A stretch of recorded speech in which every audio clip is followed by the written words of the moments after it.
Welcome to the Man of Recaps. This is Attack on Titan, full series recap before the final part. 100 years ago, the Titans appeared. They're naked, creepy-looking, man-eating giants that hunted humans almost to extinction. But some survivors managed to build enormous walls, so the last remnants of humanity are all trapped here. And the walls work extremely well. They're way taller than any Titan, so for the last 100 years, humanity's had a relatively peaceful, happy existence. But some people are not happy, like our main character, Eren Yeager, who hates that humanity's penned in here like cattle. Eren is a real angry kid who likes to yell a lot. His best friend Armin is a smart kid who likes to cry a lot. And their other best friend Mikasa is the strong silent type who's there to keep Eren in line. One day, everything changes when an absolutely massive, colossal Titan appears. This thing is taller than the walls and it kicks open the gate, letting the Titans inside. It is a slaughter, and while Eren and friends are carried to safety, his mother's left behind, and Eren watches as his mom is devoured by a Titan. His hometown of Shiganshina is destroyed, but it was on a little knobby outside the walls with a dual gate system, so the interior gate is still intact. Until another abnormal Titan appears, this one an armored Titan, and oh, it charges the gate, boom, bursts it wide open. Now the Titans are flooding into Walmaria, and the entire outer ring, the bulk of humanity's land, is lost.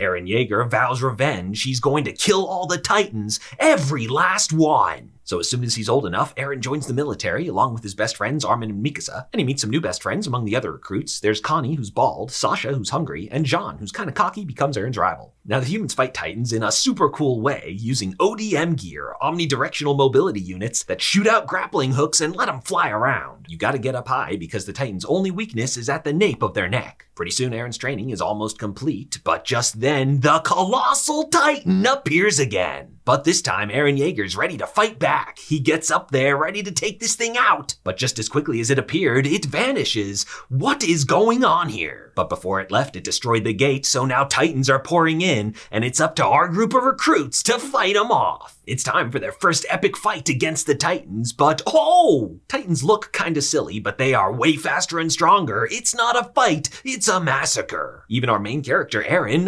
gets his leg chomped. Armin's about to be eaten, well, there he goes, but Eren grabs him and gets him to safety. How's he gonna get out of this one? Well, he doesn't. He's swallowed. Maybe he's not the main character. With Eren out of the picture, his friend Mikasa takes the spotlight. She is by far the best in the class. She's a Titan-killing natural. Her parents were killed when she was young. It was actually Eren who came to save her, but he failed. And at this moment, something in her snapped. She understood that in this cruel world, you have to fight to survive. So now Mikasa goes on a Titan-killing rampage. Until her ODM gear runs out of gas, then things are looking bleak. But wait, what's this? One Titan attacks the other, and now it's his turn for a Titan-killing rampage. All right. When he's finally defeated, something very strange happens. At the nape of his neck is Eren Yeager. What is going on? For reasons unknown, Eren didn't die, but burst free, turning into a Titan. And not a mindless Titan like the others, but one where he was in control. It might have something to do with his father, Grisha Yeager, who 5 years ago gave him a mysterious injection and the key to his secret basement. But that will remain a mystery for the next 50 episodes. Now everyone is quite surprised by Eren's transformation ability, but this one smart guy, Commander Pixis, recognizes the opportunity here. Eren figures out he can transform by drawing blood like biting himself, so boom, he's a Titan again. He grabs a big old boulder and uses it to plug the gate, so this time humanity has stood its ground. So now Eren Yeager's given over to Commander Erwin of the Scout Regiment, who's just a real smart good guy. And once they officially graduate, all of Eren's friends join the Scouts too. The strongest of the Scouts is Captain Levi, who is an absolute Titan-killing machine. And the smartest of the Scouts is Hanji, who's the scientist type trying to figure out what Titans even are. So pretty soon it's time for their first mission into Titan country. The Scouts are the best of the best. Any one normal Titan's no big deal. But today, a new abnormal Titan shows up, the female Titan. And now that we know Eren can do it, it's pretty obvious someone's driving this thing. She makes a beeline right to Eren, trying to capture him, but this whole thing was a trap. Boom! Yeah, they've got her. They had a suspicion there was a spy in their ranks. Unfortunately, she does not stay trapped very long and goes on a rampage, killing all of Eren's new friends. So now Eren transforms too, and it's a Titan fight! But she has the ability to harden certain parts of her body and,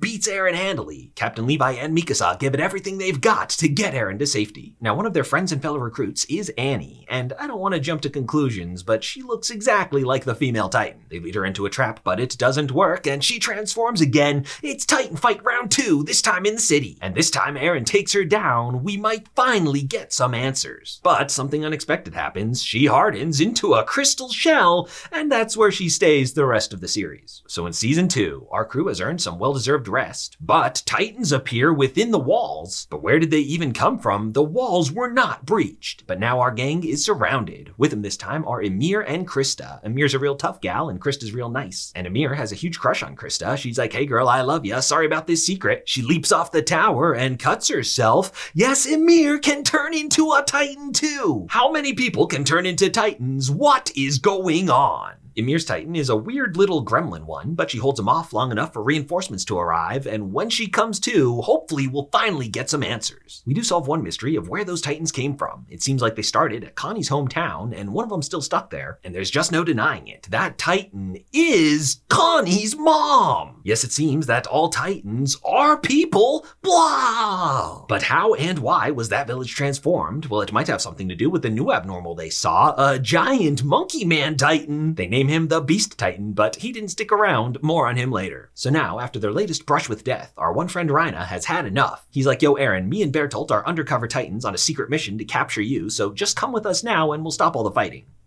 Wait, what? Yes, our friend Reiner is the armored Titan, and Berthodlt is the Colossal. Eren's not going without a fight, so he and Reiner doing some naked Titan jujitsu, while the rest of the scouts try to take down Berthodlt, but the Colossal's got a hot steam defense mechanism, they can't get close. He falls down to join the fight, and boom, lands on Eren, so they get him and are out of there. Soon they have to stop for rest though, and by the way, anyone with Titan powers can regenerate any injury. It'd be nice if we finally got some answers on where these two came from and what's going on, but they don't say nothing. But when Eren yells at them for breaking the wall and getting his mom eaten, they seem legitimately remorseful. They were just doing what they had to do. They brought Ymir with them too, though she wasn't with them, and she's not saying much either. We do get a vague part of her story. For reasons unknown, she was turned into a Titan, which was for many years a waking nightmare. But she stumbled upon Reiner and Berthodlt and Annie's undercover crew and ate their fourth friend. And apparently, if a normal Titan eats someone who has a Titan transformation power, they turn back to human and now get that power. Anyway, the scouts catch up to him, so it's a big old chase with a bunch of normal Titans following. Commander Erwin's leading the charge, but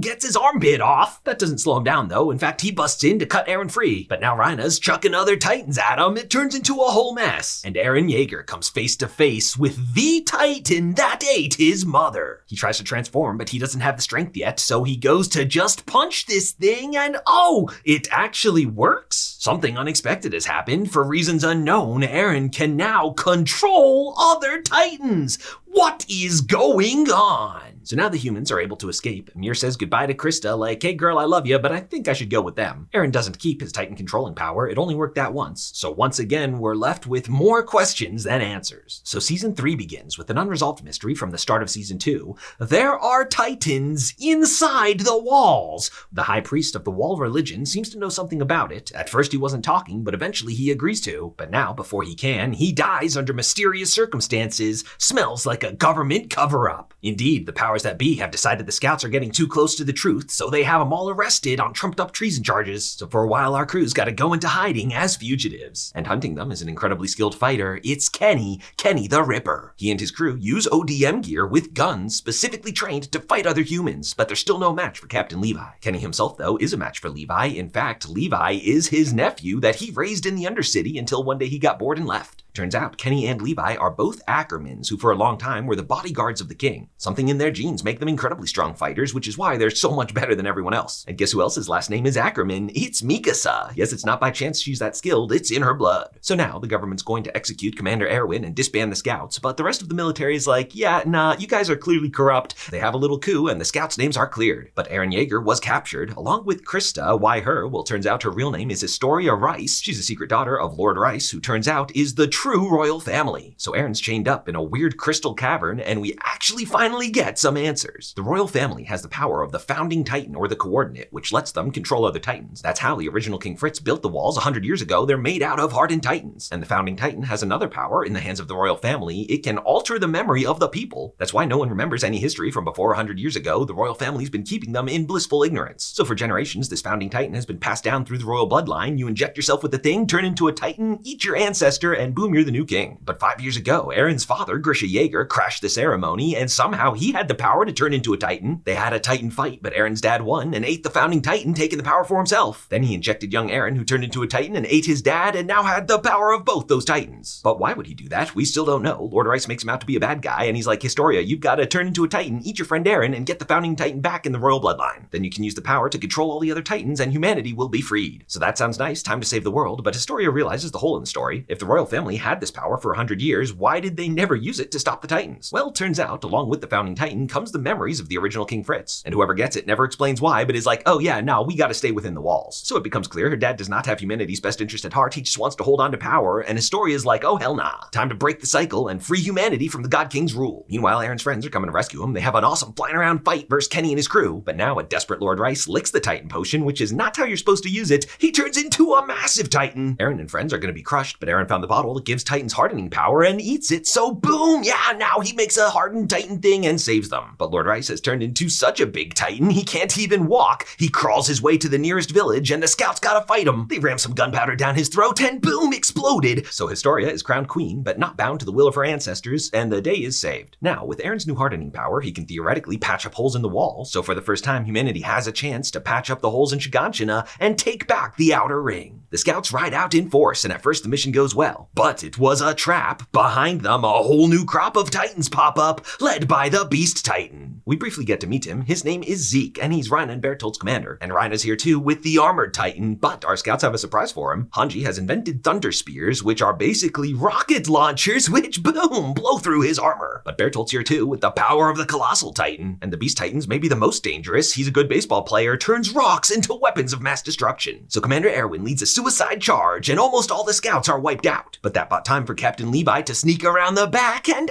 takes the Beast Titan out. Now Lord Rice had one more Titan creating injection, so if the scouts can capture one of the transforming Titans alive, they can take that power. But Zeke is rescued by another super weird Titan who runs around on all fours. They call the Cart Titan. Our gang blows up Reiner, but the Cart Titan's there to rescue him too. And now it's Armin who has the genius plan to take out the Colossal Titan. He goads him into using a steam thing, but he holds on until sacrificing himself. But Armin figured out using the steam burns away the Colossal's muscle mass, and it bought time for Eren back in human form to sneak up behind and get Bertholdt. And Armin is still alive, just barely. It's like, hey, give him the Titan injection so it'll heal him and he can eat Bertholdt, get the Colossal. But turns out Commander Erwin is also barely alive, and Levi's got to choose which one to save. It becomes a heated debate, but in the end, Levi chooses Erwin. But with his last breath, Commander Erwin's like, nah, let me die, save the kid. And so it's Armin who's turned into a Titan, eats Bertholdt, and now has the power of the Colossal. And so it's an epic victory for humanity. They finally reclaimed their Outer Ring. But we still have no idea what's really going on. But now that they can get to Eren's old house in Shiganshina, it's finally time to find out what's in that cellar. The mysterious key opens a secret drawer which has books in it, a book with a photograph of Eren's father and another family. This is weird because our people don't have photograph technology. Turns out they're not the last humans on Earth. There's a whole world out there. Yes, our walled city is just on one little island. They're next to the Empire of Marley, which is at like early 1900s technology. That's where Eren's father is from, but he's an Eldian, a race that is horribly discriminated against, forced to wear armbands and live in ghettos. The official story goes that Queen Ymir of the Eldians made a deal with the devil to get Titan powers, and the old Eldian Empire used the power of the 9 Titans that people can turn into to dominate the world, and they were awful and evil. But eventually there was a big war where Marley got 8 of the 9 Titans and defeated Eldia, so the Eldian King Fritz fled with most of his people to the island of Paradise, where he used the power of the founding Titan to build the walls, erase his people's memories so they could live in peace. But many Eldians were left behind in Marley, where now they're treated terribly because of their devil blood. But when Grisha Yeager's little sister is killed by Marleyan police, he's like, oh hell nah, we Eldians deserve better. He grows up and joins the underground Eldian resistance, who believes the official state history is a lie. They believe that Queen Ymir and the Eldian Empire used the Titans for good, but we just don't know the truth. Now it's here Grisha meets his first wife, who is a descendant of the royal bloodline that was left behind. So they have a dream: if they can take back the power of the founding Titan, they can use it to unleash the 1,000,000 Titans that make up the walls and stomp Marley to dust. And the Eldian of royal blood who would wield it is their son Zeke. Yes, the Beast Titan is Eren's half-brother. So Marley's ignored Paradise for 100 years, but now they found out there's oil there, which is all the more important in the modern world. And Marley recruits Eldians into their army because they're the only ones that can use the power of the Titans. That's who Reiner and Bertholdt and Annie were, Eldian warriors fighting for Marley. So Dr. Grisha Yeager was indoctrinating his young son Zeke. You have to pretend to be loyal to Marley so you can become one of the Eldian Titan warriors, but secretly you have to be anti-Marley, steal the founding Titan, and use it to lead the Eldian revolution. This was too much pressure for young Zeke, and he ended up turning his parents in. Whoops. Criminal Eldians are taken to Paradise, where they're turned into Titans Titans. So that's where the Titans are coming from. It's a punishment for them, and they serve as guards to keep the island Eldians inside their walls. But Grisha Yeager is saved by his guard, who turns out is a secret Eldian in the Resistance too. And somehow, through unknown means, he has the power of one of the 9 Titans. It's the one Eren gets, the Attack Titan. He's like, hey man, I have the same basic plan as you, but I can't do it myself. Anyone who gets one of the 9 Titans only lives for 13 years, and my time's almost up. You gotta take this one from me, infiltrate the walls, steal the Founding Titan, and save all Eldians. And so he did. That's the story we know, and passed it on to his son Eren. But wait a sec, the Founding Titan only works if you have royal blood, which Eren doesn't. But Eren figures out why it worked that one time when he touched this specific Titan. Because that Titan was his dad's first wife who had the royal blood. So now we finally know, mostly, what is going on. And so, relatively quickly, our humans finally eradicate all the Titans on their island. They are finally free. Except they're kinda not though, because right across the sea is an entire world of people that think they're devils and want to kill them.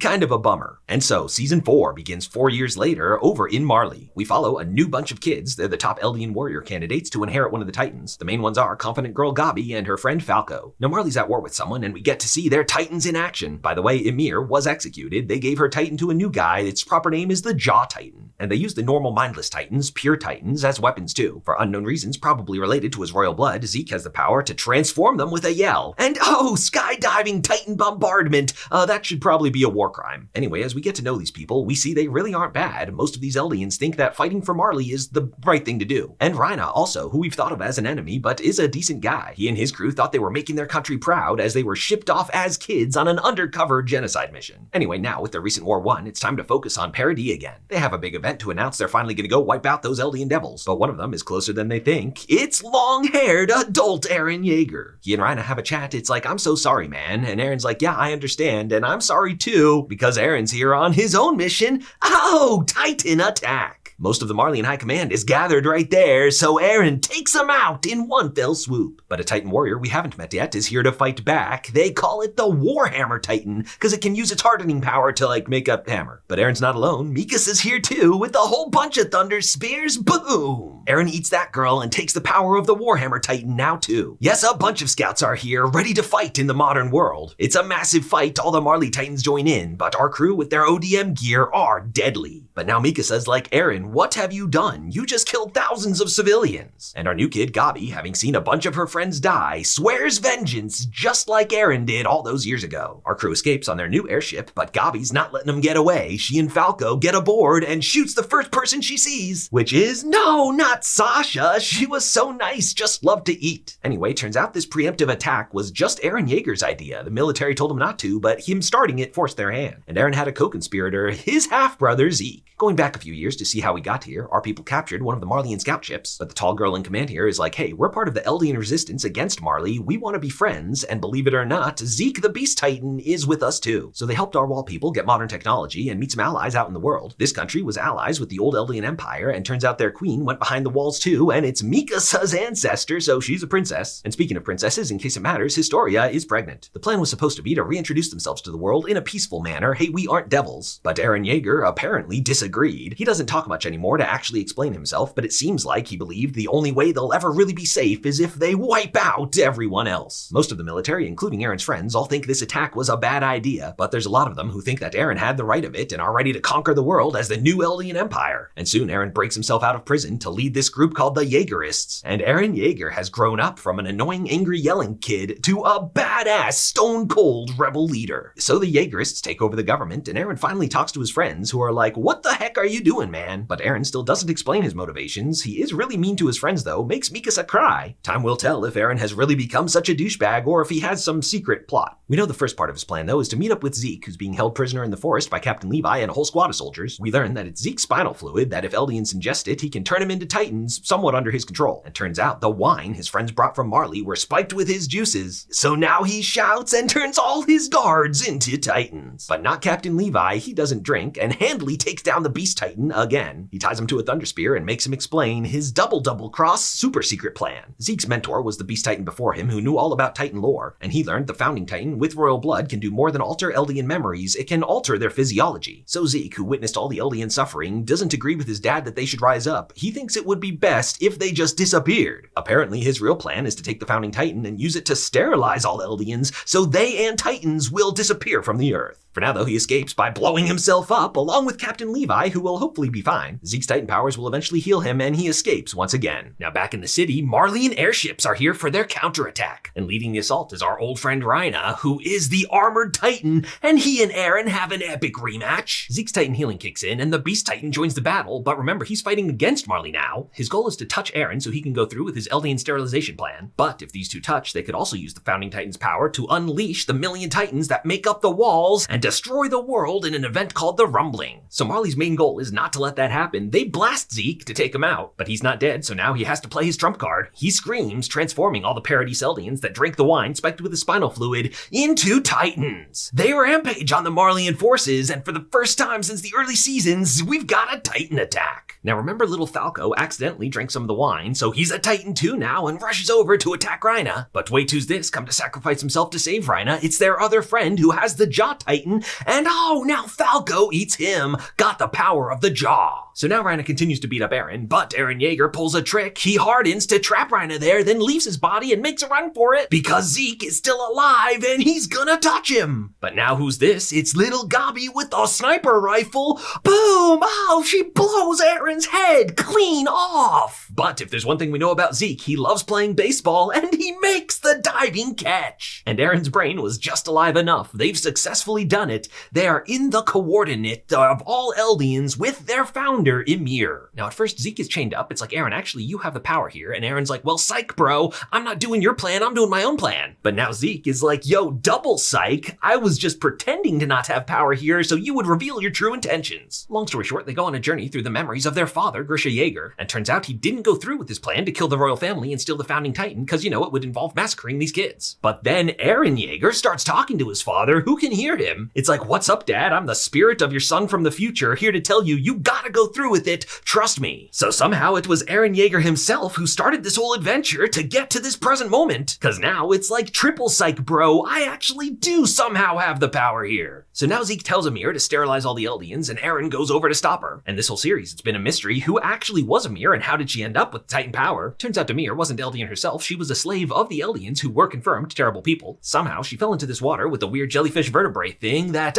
turned her into the first Titan. But Ymir spent her whole life as a slave. She only knew obedience to the Eldian King Fritz, and so used her Titan powers to join his army and help conquer the world. In fact, she had King Fritz's children and one day sacrificed herself to save him. To keep the Titan power, they had her children eat her, and that's how we got the 9 Titans. So now Eren grabs her like, yo, it's time to stop being a slave. It's time for you to fight back. And she's like, you know what, bro? You're right. So somehow she passes the Founding Titan power to Eren. And now we realize Eren's true plan is not to threaten the Rumbling to keep Marley away, but to unleash it right now. Yes, the walls are coming down. 1 million colossal Titans headed to the mainland. The Rumbling is here. As for Eren himself, he transforms into the biggest Titan yet, and we don't get a full shot of it, but it's apparently a weird slithering thing. And now Eren psychically talks to all the Eldians like, hey, what's up, guys? It's like, look, the outside world hates us, and that's just not gonna change. The only way my home, the island of Paradise, can ever really be safe is if we wipe out every other person on the planet. And yeah, I mean, that's obviously awful, but it's rough because he's kind of right. So the Rumbling is happening and doesn't look like anyone can stop it. Remember in part 1 of the season, the Yeagerists led a coup to take over Paradise. They're led by this red-haired guy, Flock. And they're all real happy. They're like, yeah, we can live in peace and restart life on Earth. But unfortunately, he's got kind of a dictator vibe and executes anyone not on his side. This leaves any Marleyan survivors like Peak the Cart Titan as enemies of the state. And also enemies of the state are Commander Hanji and an injured but alive Captain Levi. It's like, yo, we're not with the Yeagerists, let's be allies. Jean seems like he sided with the Yeagerists, but when they bust on in there,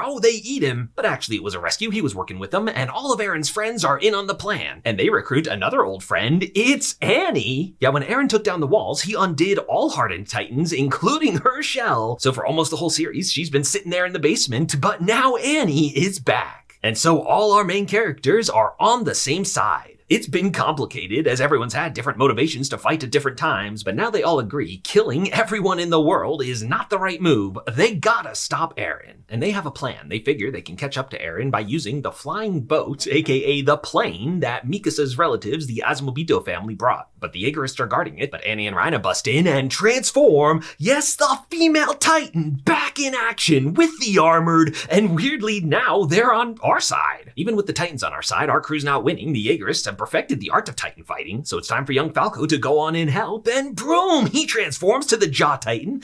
His version's hairy for some reason. So it's an epic battle at the port as our crew fights the Yeagerists, but it's not really triumphant like back when they were killing Titans, because these friends they're Yeagerists aren't even bad, they're just on different sides, and everyone's doing what they gotta do to survive. In the end, Flock tries to take out the ship so they can't get to Eren, but someone shoots him, and he was the hero in his own story, but unfortunately not in this one. Turns out the plane's not ready to fly, so they gotta tow it to the mainland where they can repair it, then hopefully catch up with Eren and the rumbling. But the question is, how are they gonna stop Eren? He's still our crew's best friend, they hope they can just talk him out of it, but everyone else is skeptical. And now, off the Marleyan coast, the entire world has banded together, gotten all the guns they have, but it's not enough. The fleet is quickly obliterated, and now the rumbling Titan's ready to stomp the world flat. And as if that weren't enough, right behind him, they've got Eren's massive new Titan body that we still don't get like a full look at, but I mean, it looks weird. How will this story come to an end? Find out in Attack on Titan Season 4 Part 3, which is allegedly actually the real final part, but it will be itself split up into 2 parts. If you like this recap, hit that subscribe button for more of the best recaps of TV and movies.